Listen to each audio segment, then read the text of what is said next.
Hello, today's video, the 5 elements of truth, is going to be quite a long video, just to forewarn you. So if you're watching this in the morning, grab your morning coffee. If you're watching this at night, grab your tumbler of tequila or whatever your preferred poison is, and settle in, because this video is going to be a doozy.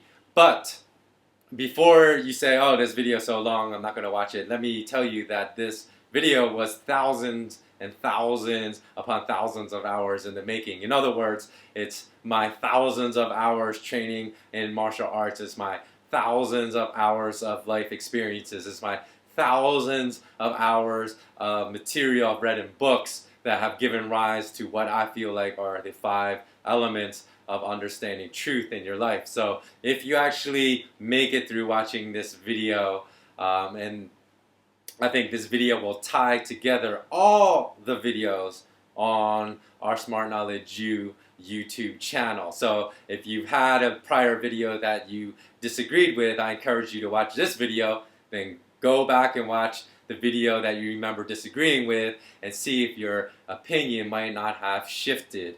Or likewise, if you have shared one of my prior videos with a friend that highly disagreed with what I was saying, please ask him or her to watch this video, then go back and watch the other video with which they disagreed, and I guarantee you that their opinion will change at least a little bit. So I think somewhere within this 40 minutes, I hope that there's at least one kernel or nugget of wisdom that you can extract that will really help you improve your life going forward in the future. So kick back and let's begin.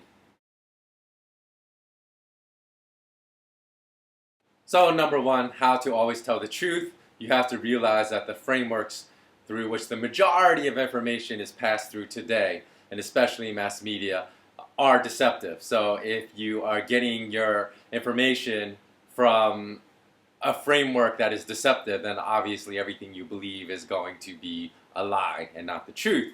And a good example of that is if you look at the action movies that came out of Hollywood in the 80s, like Rambo and whatnot, the enemy was always Russia, right? Because the US was engaged in a Cold War with Russia at the time.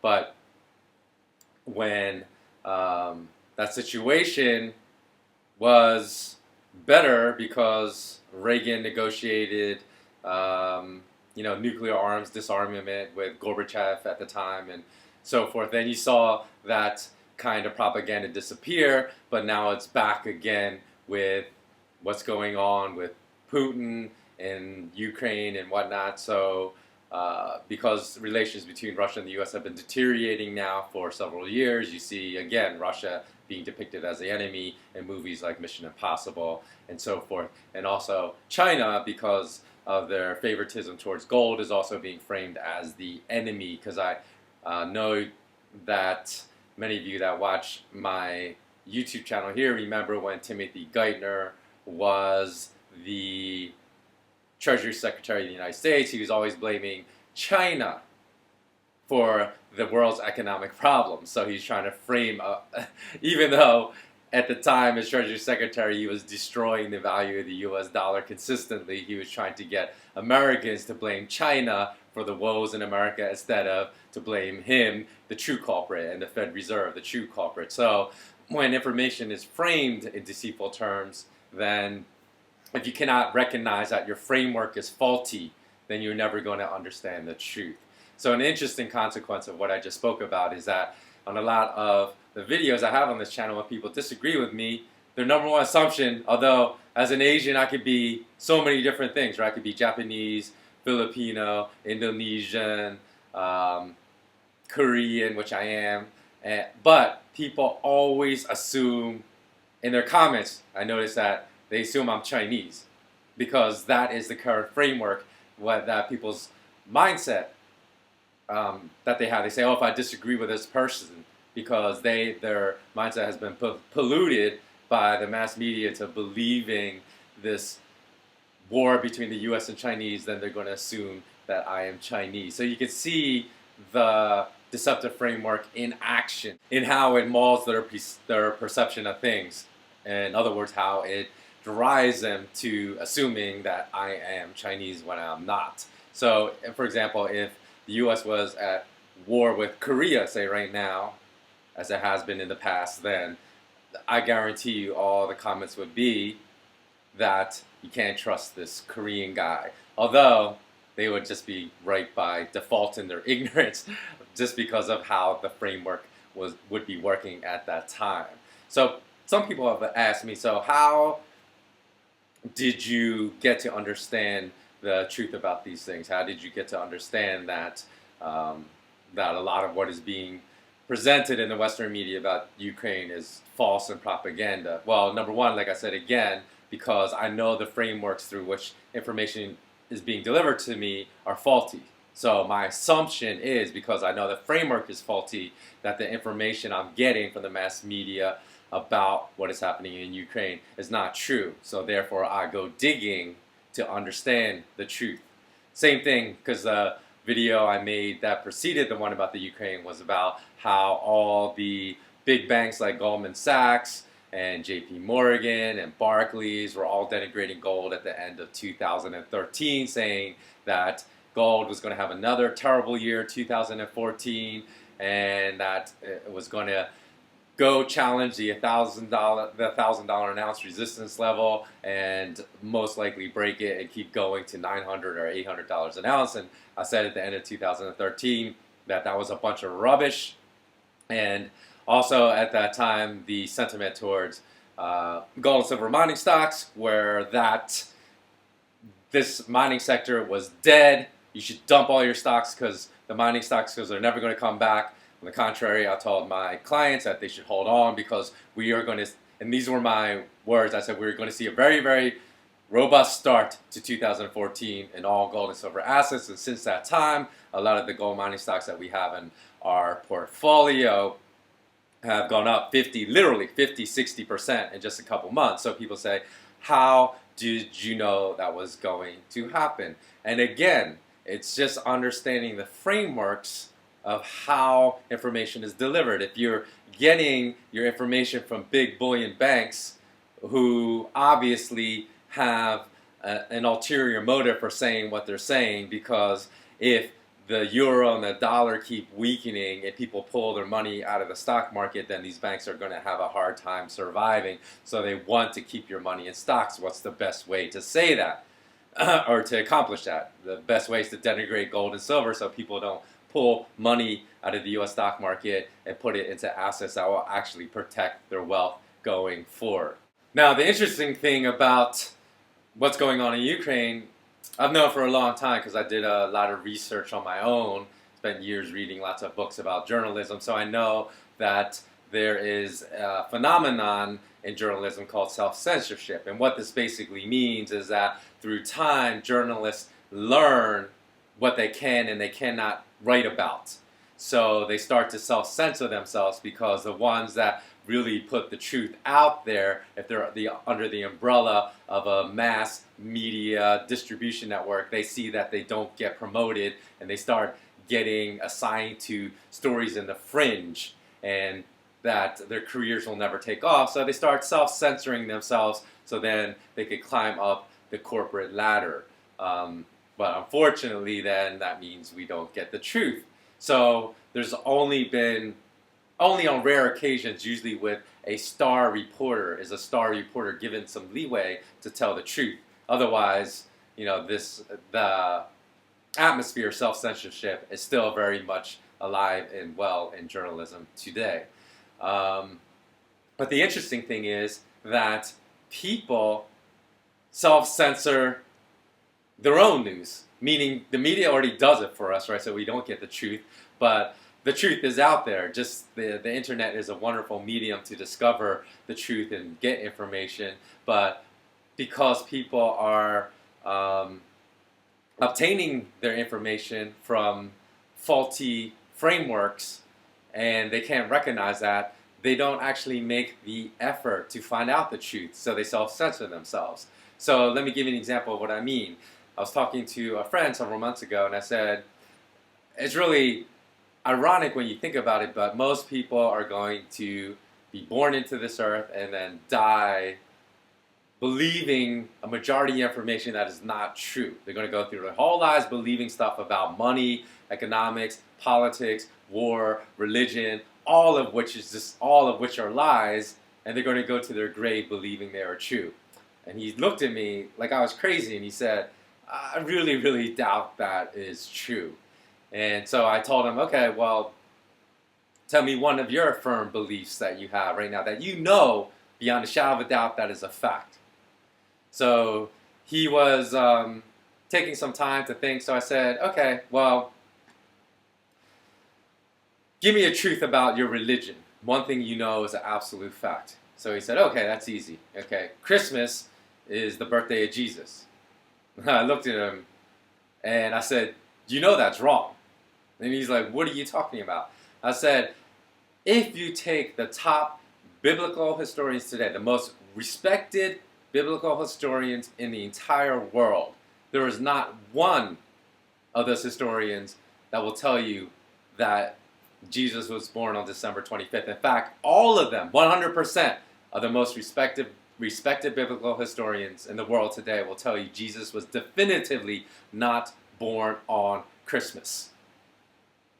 And so he looked at me doubtfully. I said, if you don't believe this, then just do your own research. Buy books by the most respected biblical historians out there, and you'll get the information and you will find out the knowledge of why they say this isn't true. Now, the interesting thing is, then I ran into the same friend like 2 or 3 months later, and I asked him, did you do that research? So now you know.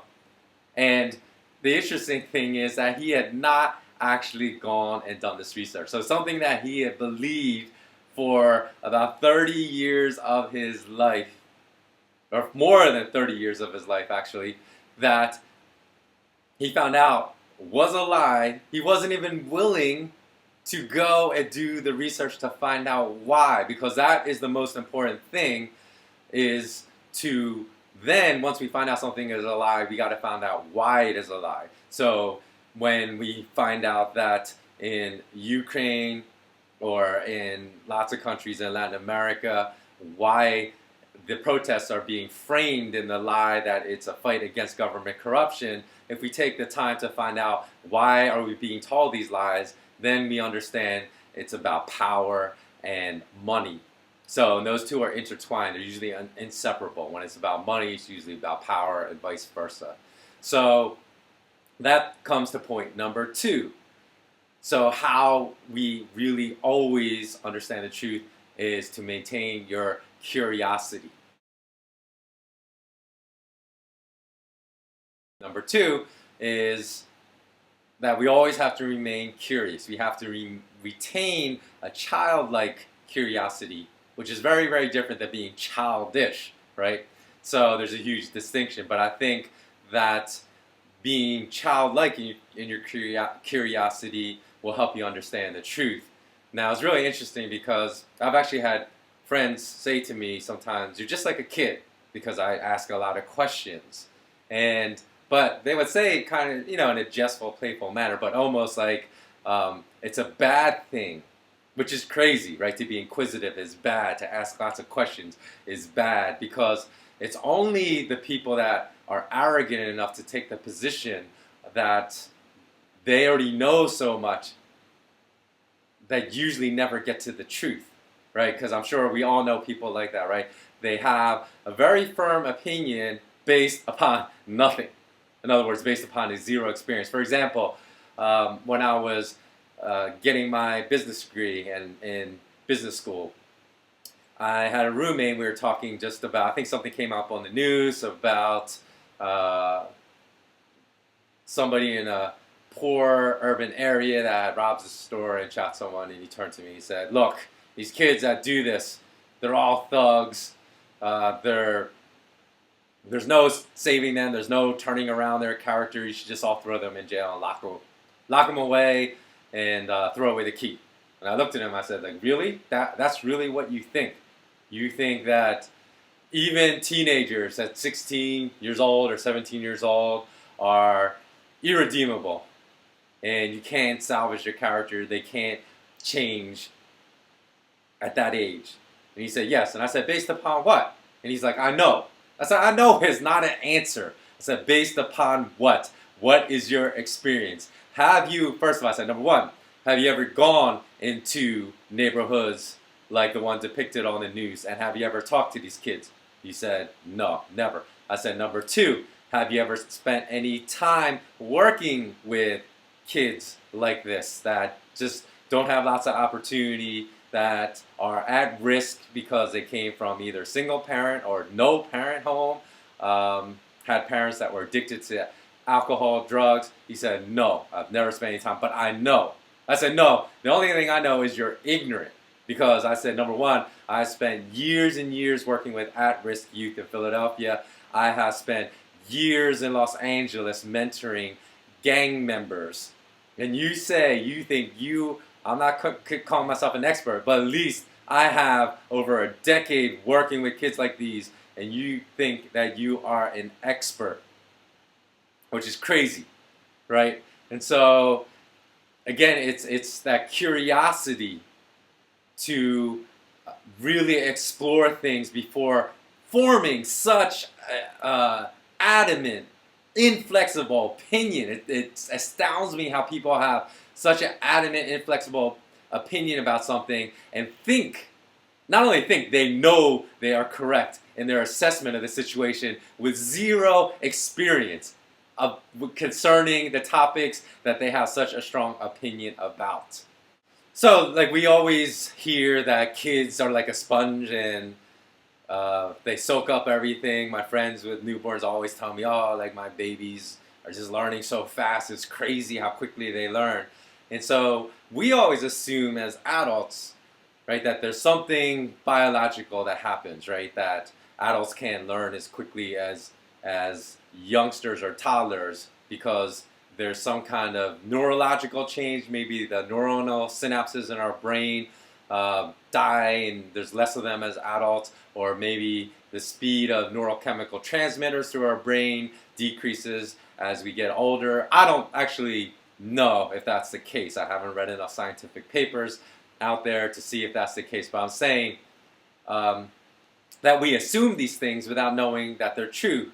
But my guess is, okay, I'm saying guess, I'm not saying it's a fact because I haven't researched this enough, is that we as adults only do not learn as quickly as toddlers because our curiosity dies out when we become adults.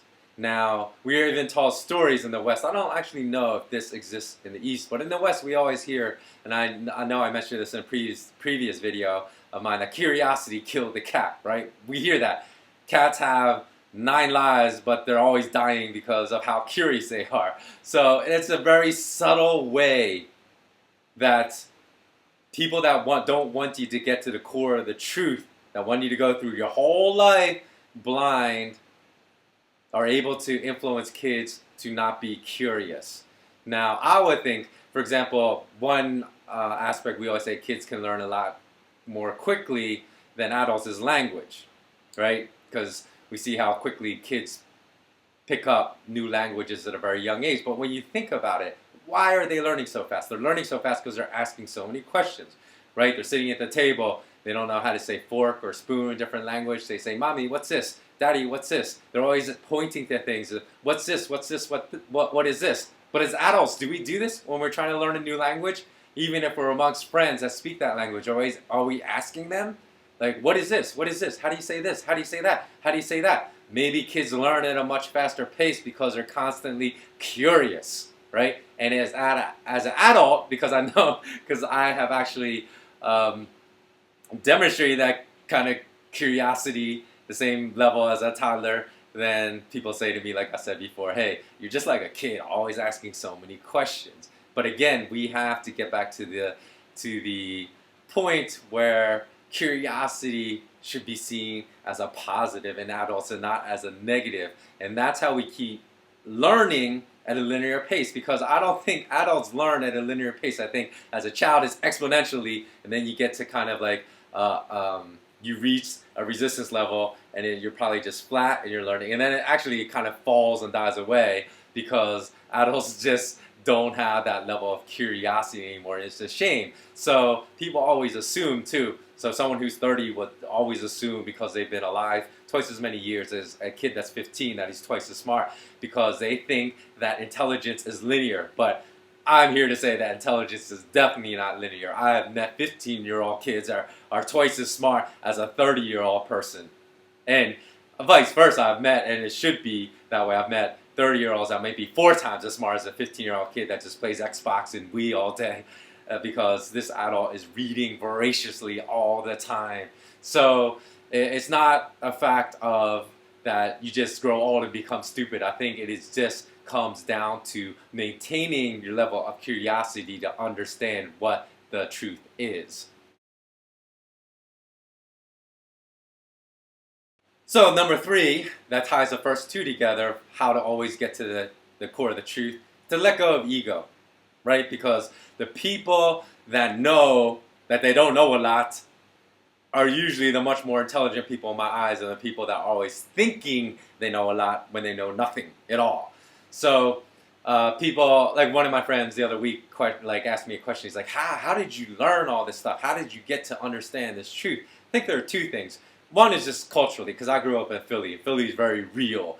So Philadelphia is very rare to meet anyone that is fake. So in other words, you always will know where you stand with people, because if I like you, you know I like you. But if I can't stand you, you also know that. I'm never going to put on my fake smile, my fake, hey, how are you greeting. I'm never going to do that to anyone. So you're always going to know, and growing up in an environment like Philly that's very raw, that's very real, I guess gave me a need to always know the truth. Number 2, I think martial arts is really, really important to my curiosity, and I'll tell you why. Because in martial arts, one of the core tenets is to let go of ego. Like my instructor will always say, hey, even when you get to be really skilled, ego can get you in a lot of trouble. So if you're in a confrontation, so God forbid, if you're ever in a fight for your life, if you're thinking, I'm going to kill this person because I can't stand, or you get angry over the fact that this person's trying to kill you, then that ego can cause you to slip up and can cause you to lose your life. He said, so always remain calm.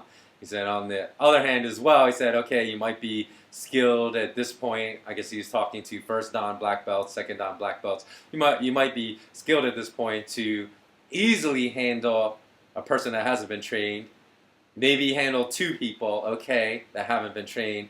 But when you start fighting 3, 4, 5, he's like, don't let your ego get in the way, because you watch too many Bourne movies of Jason Bourne taking out 5 people in 30 seconds and think you can do that. So he would say, okay, 5 people come after you, the best thing is to run.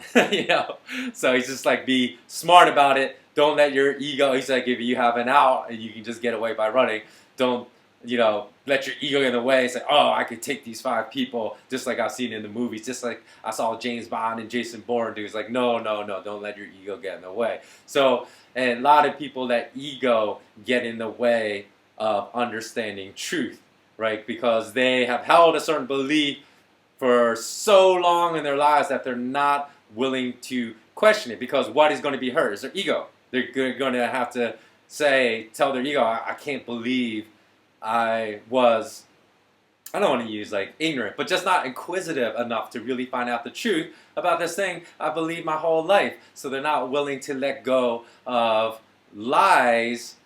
And that's what goes back to the point I said, people self-censor even truth within themselves because they're not willing to seek out knowledge because of the harm it would do to their ego, which is a ridiculous reason for not getting to the core of truth. Number 4. So number 4 of how you always get to the core of the truth is to be able to distinguish between fact and opinion. Now, most of my videos, I always try to present news as factually as I can. Okay, and if I don't know it's a fact, then usually I will always try to remember to tell you that this is my opinion. I might not like 100% of the time, but I always try to preface something if it's not a fact and just my opinion by letting you know. But the interesting thing is, I see on a lot of comments on my videos that are just presenting facts, that people will say it's my opinion. So there's an easy way to get to what's a fact and what's an opinion. So, for example, if I am giving you facts like for the last video in Ukraine, right, that the U.S. obviously has been involved in trying to effect regime change in Ukraine because they spent $5 billion funding the protesters. That's a fact. You can't, people might say that that's not a fact because their opinion doesn't agree, but it is a fact. Okay, when you look at a lot of things when it comes to morality and law in your country, those things are not fact, but people take them as facts, right? So let's look at the argument between tobacco and marijuana in the U.S., right? Or the chemical component, THC, right? That's banned and considered illegal except for, I think, 2 states now, Colorado and Washington. I'm not positive. But in fact, what this has to do, like I said, when you really get behind the origins, the legality, the fact that tobacco is legal and marijuana is not, has to do with money, okay? It has nothing to do with morality. So, in fact, if you were born at a time, say, for example, that something happens where there's a beef in the tobacco industry between the tobacco producers and the politicians make tobacco illegal, and they make marijuana legal because they have formed monetary relationships with all the marijuana growers, where now it become profitable and a multi-billion-dollar industry to them, where they'll make millions of dollars off the legality of marijuana. And you were born into a time when this is true, and you never knew that at one point tobacco was legal and marijuana was illegal. Then the same people that say, "Oh, look at that, you shouldn't, have that drug because it's illegal," would be saying that about tobacco. It would just be flipped. So you have to be smart enough to understand what is opinion, because that's just an opinion, right? Even though it's law, it was made by a human being who had an opinion for monetary reasons that tobacco should be legal, marijuana should be illegal. And a lot of opinions are misrepresented as facts and vice versa. So just understand and be open enough, curious enough to understand when facts are being presented to you, if they disagree with your opinion, to have the openness to reassess, is my opinion correct? Because that's the only way we grow and become more intelligent. If we're so cut off from accepting new facts that are presented to us that challenge our current beliefs, because it challenges our ego, then we will never learn and grow as humans. So that's number 4. And finally, the 5th element for always understanding the truth is not to be afraid of the truth. Although this sounds like an oxymoron, a trap, a trick, it's not. Because a lot of people are actually afraid of the truth, and I'm sure all of you watching this video will agree that all of you have had friends that say, "Oh, I don't want to know the truth, it's so depressing," or "Don't tell me the truth about something." But the reality is that those that know the truth will then be able to recover from something bad that may happen or negative in their lives much more quickly than someone that is avoiding the truth. Now, we have people avoid the truth in all different areas. Some, for example, will avoid truth about the food industry because, as we all know, I'm sure all of us have friends that become vegetarians possibly because of animal cruelty and mass, meat production, or it could just be because of the unhygienic nature of mass food production, which a lot of vegetarians, that is the reason why a lot of people become vegetarians, not just for nutritional reasons. And I've always heard people say, "Oh, don't tell me, I don't want to know because I like to eat hamburgers or I like to eat this." And the fact is, again, that say you got E. coli food poisoning from eating an undercooked hamburger and you didn't know that you could possibly get this.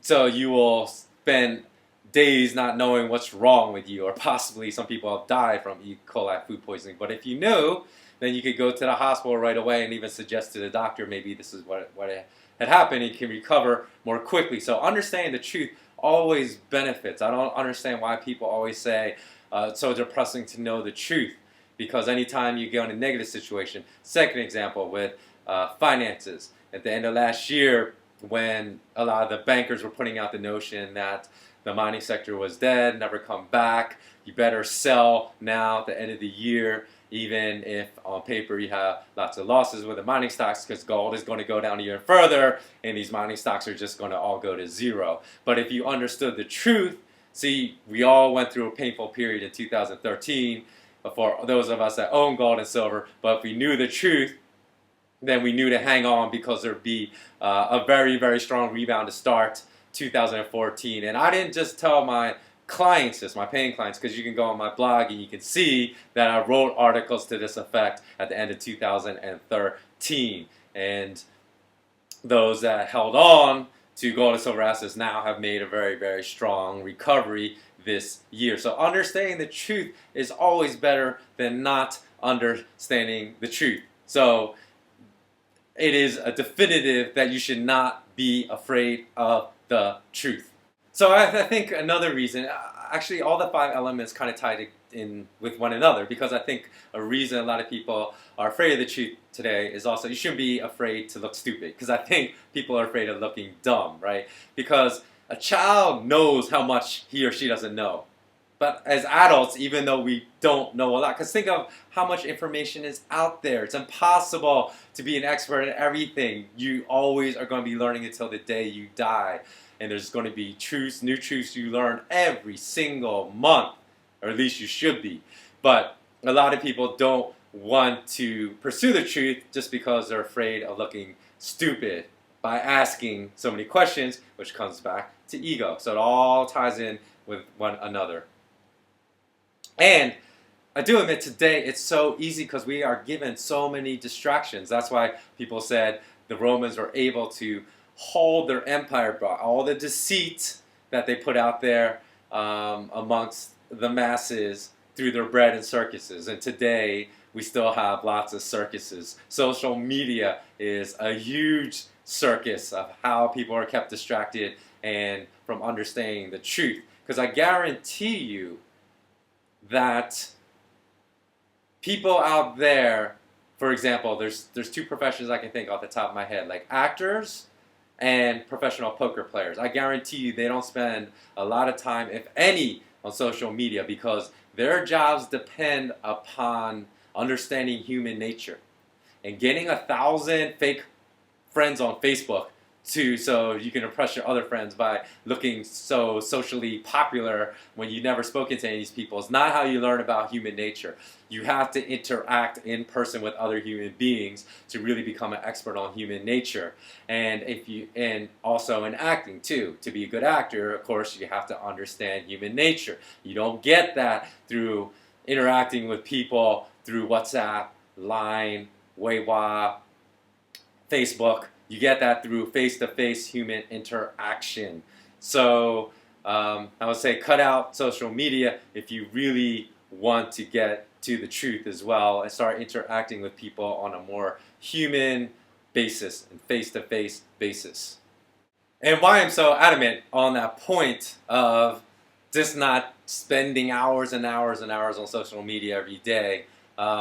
It's kind of like the thing, everything in excess is harmful. So I'm not saying there's any harm in having a little bit of it, but just don't go to excesses, because what that does is it cuts down your ability to communicate. And I truly believe this. When your ability to communicate with other people is degraded, then one's susceptibility to be fooled is actually heightened, because understanding the different aspects of communication is essential to uncovering the truth and distinguishing between propaganda, deceit, and reality. And I believe that an obsession with social media degrades one's ability to understand the context in which enables one to distinguish truth from deception. So let's quickly review the 5 elements of understanding truth at all times. Number 1, understand the framework through which much of your information, almost all of your information is processed today, is faulty. Number 2, always retain a childlike, not a childish, but a childlike curiosity. Number 3, release your ego. Although swag and arrogance is promoted as good today, swag and arrogance is a pathway to stupidity and not wisdom. So it's ironic, but the more ignorant we know we are, and the more curious we are, and the more likely we are to result in knowing the truth. Number 4, understand the difference between fact and opinion, and when you encounter facts that disagree with your opinion, be open-minded enough to research those facts and perhaps change your opinion. And number 5, don't be afraid of the truth. So in conclusion, to tie together the 5 elements of how to always arrive at the truth is not something easy. Okay, it's hard work. There are athletes that have been nicknamed the truth, like Paul Pierce from the Boston Celtics. And people always assume that these athletes that are so highly skilled in their craft have arrived at their ability just through God-given ability and not a lot of hard work. And they don't know that these people that are so highly skilled in their craft that span not hundreds of hours, but thousands upon thousands of hours honing their craft. And that the truth did not come easily. So in this sense either, the truth will not come easily. And there's so many distractions out there, like movies and entertainment and things to keep us distracted from the truth, that it is easy to stay immersed in all this propaganda and deceit and never, like I said, live your entire life and not understand what the truth is. So I would, as an exercise, if you're a business person, I would actually encourage everyone to become an entrepreneur at one point in their lives. People always say to me, oh, I couldn't do what you did because that's just too scary, just being dependent upon yourself. But yet, self-reliance is one of the best ways to arrive at the truth. Okay, it's easy just to fall into this line of being dependent upon others for your pay and for your food and for your shelter. But when you're dependent upon yourself as an entrepreneur, you will go through struggles where you will take those struggles and what you learned about life to being able to visualize and see the truth in all other aspects of life. Trust me. So struggle also helps you arrive at truth as well. And when we think about it, right, we always see ourselves as the most superior animal because of our ability to think. But yet, so many of us never want to think. We look at big cats like jaguars and leopards, right? Well, these are solo hunters that every day have to hunt for survival. Actually, they have a big kill, then they can go for weeks without eating. But they are self-reliant, right? And yet we think that they are lesser animals than us because a lot of us are too afraid to be reliant upon ourselves every day for our own rent, our own food. But again, one way to arrive at the truth is to put yourself in situations that you're uncomfortable. I would, again, encourage everyone to take up some kind of entrepreneurial aspect endeavor at some point in their lives to arrive at this level of uncomfort, because you do extract truth from that. Or just put yourself in situations that you're not necessarily comfortable with. Do something that, get up on stage if you're afraid of public speaking. Do something that makes you uncomfortable as well. And that will engage your level of curiosity, at the same time pull back your level of ego to help you arrive at the truth. So hopefully, I hope that this video helped in some aspect with people being able to get to the truth with you, my viewer, understanding the things that help me, the 5 elements that help me always to see the truth. Because I think we live in such an age of deceit today that it's going to be essential for economic survival to understand what the truth is. And so if there's anything in this video that helped you arrive at that truth, or anything that made you think just for a second, please share this with everyone you know so we can get this truth movement going. And as always, as I always say, remain intensely curious. Thanks a lot for watching. Take care.